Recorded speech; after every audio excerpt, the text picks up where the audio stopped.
Welcome to the Wear Wag Repeat podcast. I'm Tori Mystic, here with my dogs Lucy and Bert. Together, we're interviewing cool, creative women entrepreneurs in the pet industry. Do you dream of working alongside your dog? Then sit, stay, and listen to the latest episode to find the inspiration and resources that will help you grow your own dog-inspired business. Hey there, it's Tori Mystic. I am welcoming you to another solo episode of the Wear Wag Repeat podcast. I get so many requests for people who want to know more about how I've done what I have done, building up my blog and my brand in general into an actual business. This is my full-time job now. I'm very proud to say I did social media consulting for many years, and I no longer have any social media management clients, so I am 100% employed by Wear Wag Repeat. And a lot of people want to know exactly how I've done that. So on this episode, I'm going to be recreating a talk that I gave at Alt Summit. Alt Summit is a really cool conference for bloggers and creatives that takes place in Palm Springs, California each year. I was there at the last week of March 2019, and I did a workshop that was titled Creating an Empire, How to Start a Niche Business, Grow Big, and Pivot. So I'm going to be redoing that talk for you guys if you weren't able to attend Alt because it was in California. And, it's hard to leave your doggies at home and go to those kinds of things. So if you were not there in person, I am re-recording that talk for everyone on the podcast today. All right, so just to give you a little outline of what I'm going to talk about, I'm going to start with the value of expanding your brand footprint. I'm going to explain a little bit what that is about. Maybe even today we'll call it your brand paw print. I'll discuss different things that I have done over the years through Wear Wag Repeat and explain which of those things were failures and which of them became pivots that I was able to then grow into something that was meaningful and useful for my business. And then I'm going to challenge you to do your own little brainstorm session. When I was in California at Alt Summit, we had a live brainstorm session with all the women in the room, and it was really cool, just so high energy and amazing.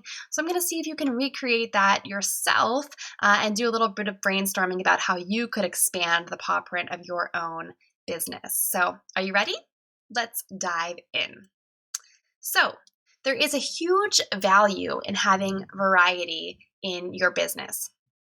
One of those things, it makes your business more profitable. If you have good interaction with your fans in different platforms, then that means that you could grow profit in many different areas. Not all of your followers will engage with you everywhere.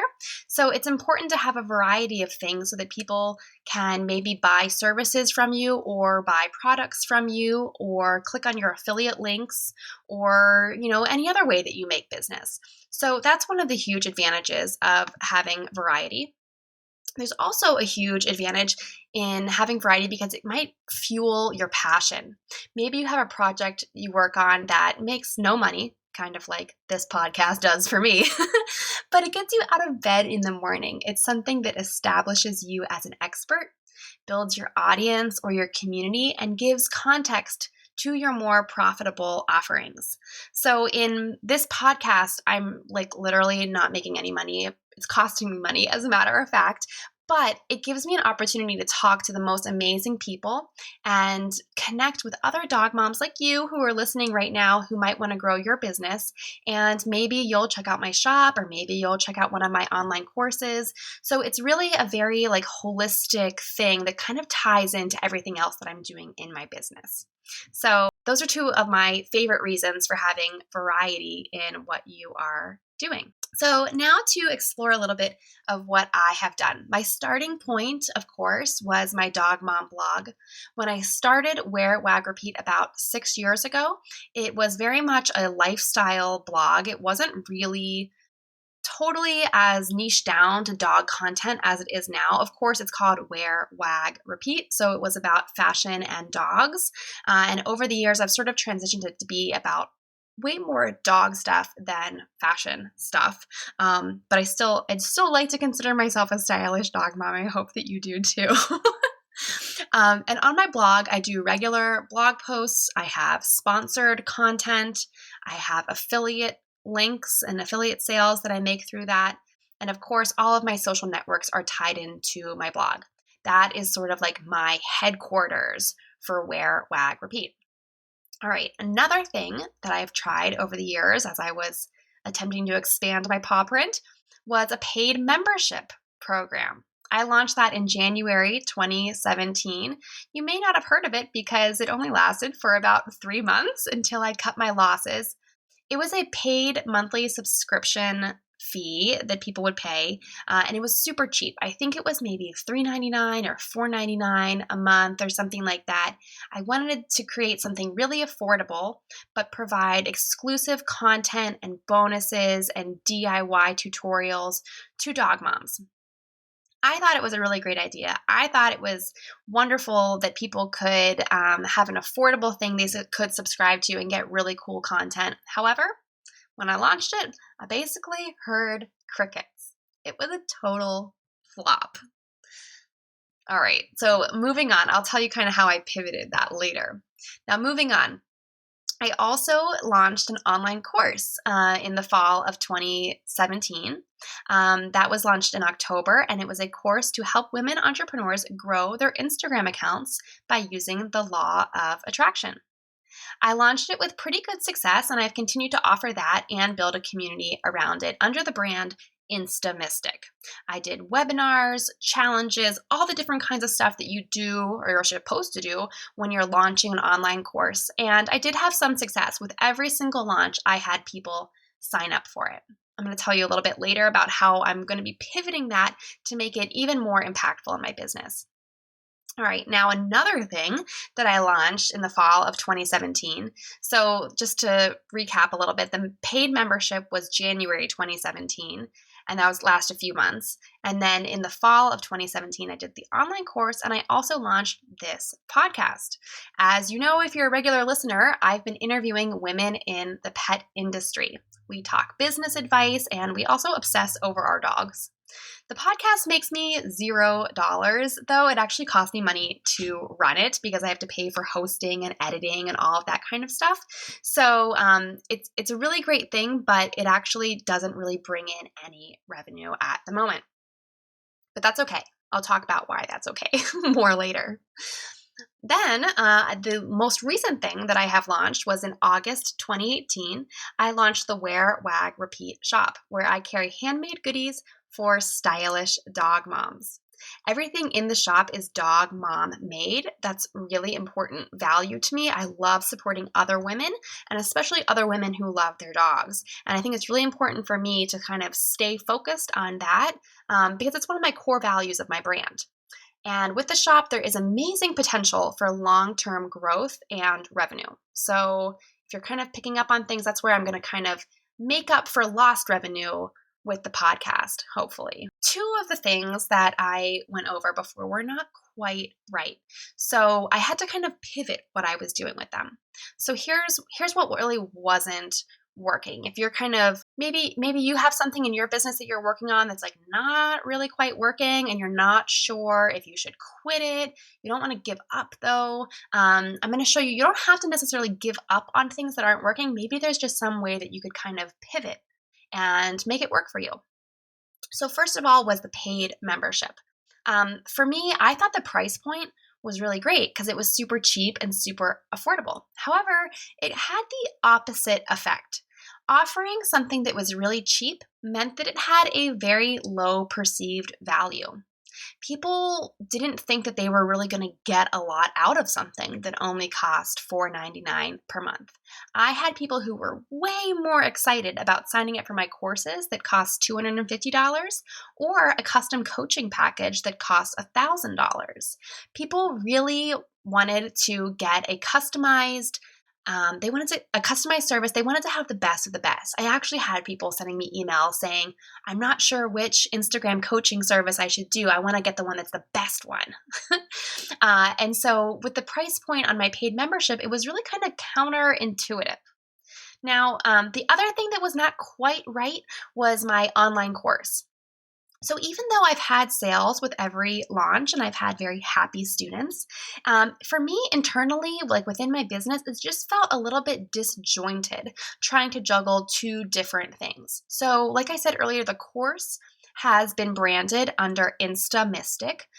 Since my last name is Mystic, I thought that was kind of a cute and catchy name. And I do love it. And I love the brand that I've created around that.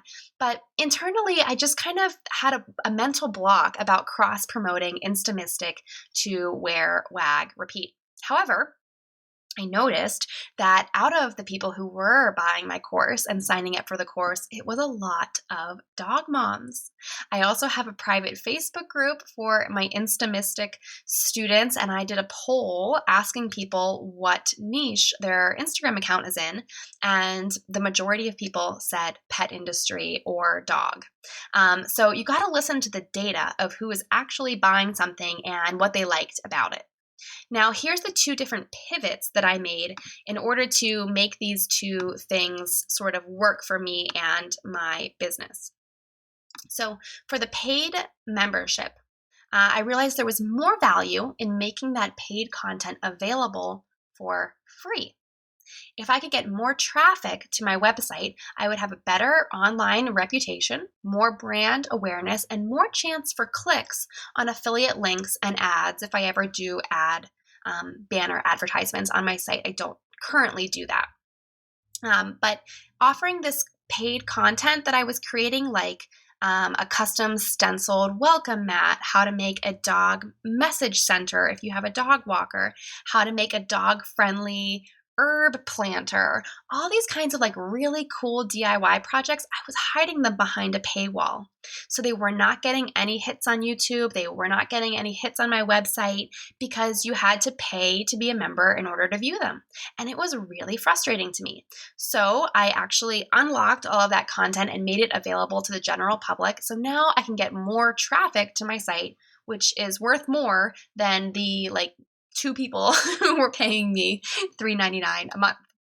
Now, with the course, like I mentioned, I found out that most of my signups were coming from dog moms. So the profitable pivot that I'm making for that is I'm going to be moving it under the Wear Wag Repeat umbrella and renaming my courses as Wear Wag Repeat Labs, which I thought was a really cute name. And I think it will make everything appeal so much more to my audience and sell so much better.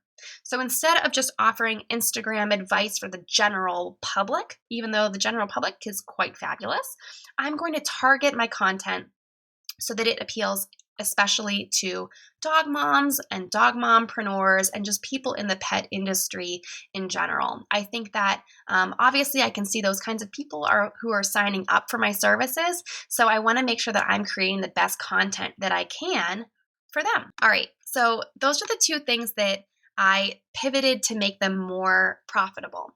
Sorry to interrupt the interview, but I would love to see what you're doing while you catch up with the Wear Wag Repeat podcast.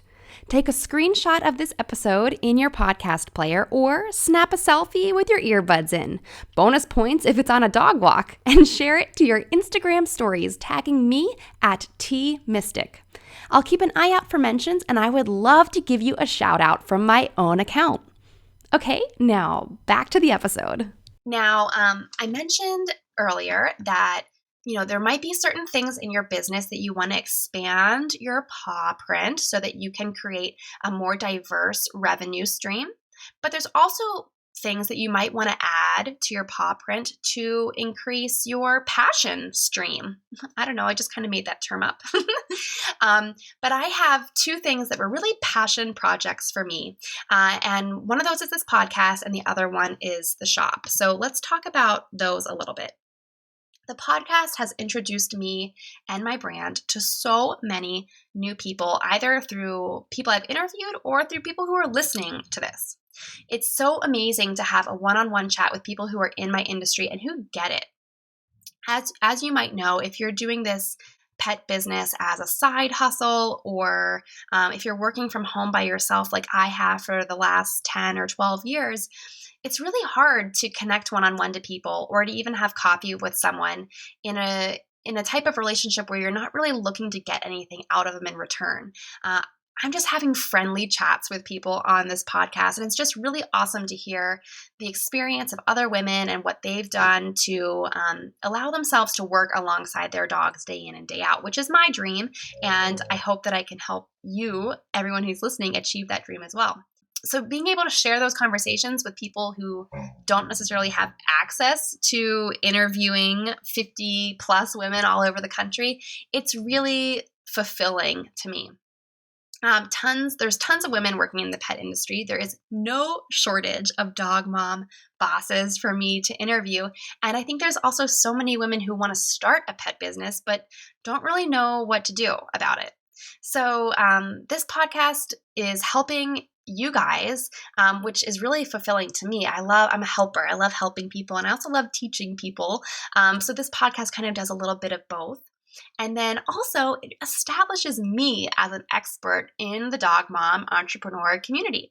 So I'm getting a lot of DMs and a lot of emails from people asking me for advice on how to start their blogs, what kind of download incentives they can use to get people on board when they're launching a new project, and just generally connecting me with other awesome dog mompreneurs. So it's been really, really great for me. I love being recognized for that because I do have a passion for entrepreneurship as well as for dogs. So speaking of entrepreneurship, the online shop is something that I was really inspired to do because of all of the podcast guests that I have interviewed. So many people were doing so many cool things, and I just had this dream of holding a physical product.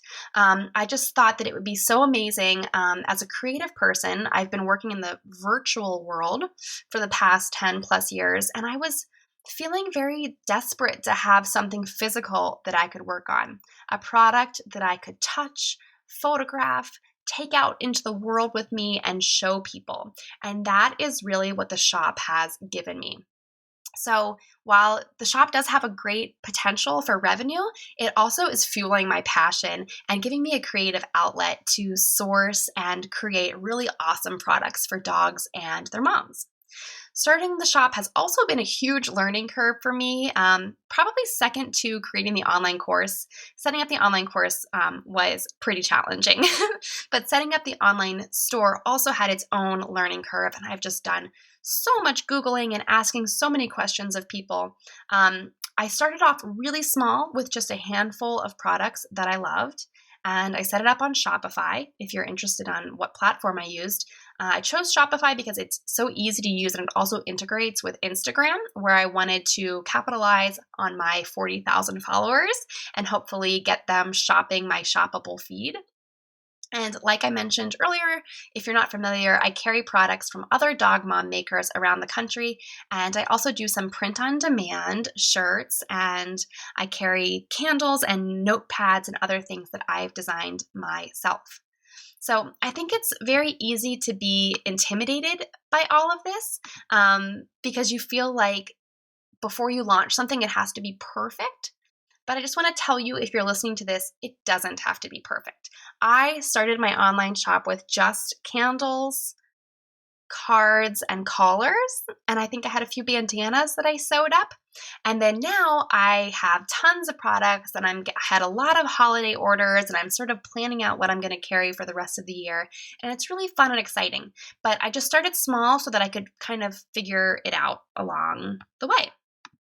Now, let's talk about how you could potentially grow your paw print for your business. I love brainstorming, you guys, and I always have a list of different ideas of things that I want to do. I'm such a dreamer. So here's some ideas that I thought of. Writing a book, could be a cookbook or a coffee table book, or maybe even a novel. I would love to write a novel. I was so inspired by Victoria Shade, who I interviewed way back several episodes ago. But she's a dog trainer who wrote a really cute kind of lighthearted romance novel. And that really inspired me. So now I want to write one too. You could also maybe have a signature item on a menu at a local hotspot. Maybe you have a signature cocktail that's, there's so many dog-themed cocktails, like a greyhound or a salty dog, or you could come up with your own name. That would be really cool and kind of get your brand in front of a really cool audience. You could host a class or a workshop. Airbnb actually has the option to add experiences as an offering. And I just saw in Pittsburgh that one of the experiences is go hiking with a hairless dog. And the guy charges like $45 for that experience. So there's no reason why you can't offer a tour of dog friendly places in your town and throw it up there on Airbnb. You could try doing a pop-up shop if you sell products, partner with another store or find a vacant storefront somewhere and do a pop-up shop. Maybe you just want to set up a Slack group or something so that other people who are in your sort of niche or other people who you like doing business with can communicate with each other and brainstorm together. Here's another idea that I really want to do is a road trip around the country to meet your followers in other cities. So I really want to go to Boston and I want to go to Richmond, Virginia, and I want to go to Nashville. And there's so many dogs I want to meet. There's also dogs I want to meet in Australia, but that might be a little bit harder to get to. You could also try hosting a retreat. If you offer a service or some kind of like B2B kind of business, maybe you do a little weekend retreat or just a one-day retreat and talk business for a whole day. You could also try creating a branded Airbnb that is decorated in your blog or business aesthetic. This is one of my dreams, so you can go ahead and borrow it. I don't own that idea, so I'm not going to accuse you of stealing it, but I would love to have the ultimate doggy dream house, Wear Wag Repeat Airbnb. How awesome would that be? So that's on my dream list. Of course, you could also start a podcast. You could do a product collaboration where you design something or curate products for another business. And how about having your own TV show? I totally want to have my own TV show. You gotta think big, basically, is what I want to show you guys. There's no idea that is too small or too big for you to experiment with in your business. So keep in mind, as you're brainstorming about what you might want to work on, how will these new projects enhance your brand or your life? Not everything needs to generate revenue. Sometimes it's just about name recognition and what that opportunity might lead to down the line. Maybe make sure that whatever you're doing is checking off one of those boxes. Either it's making you money or it's making you happy. And those two things can go together or they can be separate, but just kind of make sure that whatever you are going to be doing, that it's fulfilling you in some way. Now, take a breath. I don't want you to feel overwhelmed. This does not have to happen all at once. And you also don't have to do it all yourself. You can totally outsource things. Like I mentioned, I have someone who edits this show for me. She actually also writes the show notes that go up on my blog and creates fun social media graphics for me. So I've outsourced that because I just couldn't really make it all work in the time that I have in the day. I've also hired SEO consultants, web designers, packaging designers, Facebook ads managers, and all sorts of different consultants to help me grow my business because I am strong enough to admit that I cannot do it all myself. And sometimes the time it would take me to design packaging for my candles, for instance, it would take me way longer than it would to just hire a designer and pay her for 4 or 5 hours to create something for me. In my shop, I also source graphics from places like Creative Market, or I'll use Fiverr.com to find designers to create things for me. So think about what you can outsource so that you can make more space for you to focus on what you love doing. All right, so now if you would like to pause the podcast, you can take some time to brainstorm what it is that you might want to do in your business. I'm actually going to be wrapping up the episode, so if you want to just end now and go do your brainstorming, I would love, love, love if you would DM me on Instagram at tmystic or tag me in your Instagram stories and share what kind of ideas you came up with to expand the paw print of your business. I hope that some of you are going to start a TV show. I hope that some of you are going to do a pop-up shop. I hope that you're going to do a road trip because maybe we can meet up on it and do it together. just hit me up at TMystic on Instagram. You can also email me. Just go to my website, wearwagrepeat.com, and you can find a way to contact me through there. And I'm really excited. I hope that this was helpful to you if you weren't able to make it to Alt Summit. Or even if you did come to my session at Alt Summit and you re-listened to this to kind of get some more inspiration. Either way, thank you so much for listening, and I'll see you around the interwebs. Thank you for listening to the Wear Wag Repeat podcast. You can fetch show notes at wearwagrepeat.com. If you like what you hear, please hit subscribe so you don't miss an episode. And until next time, we'll see you around the dog park.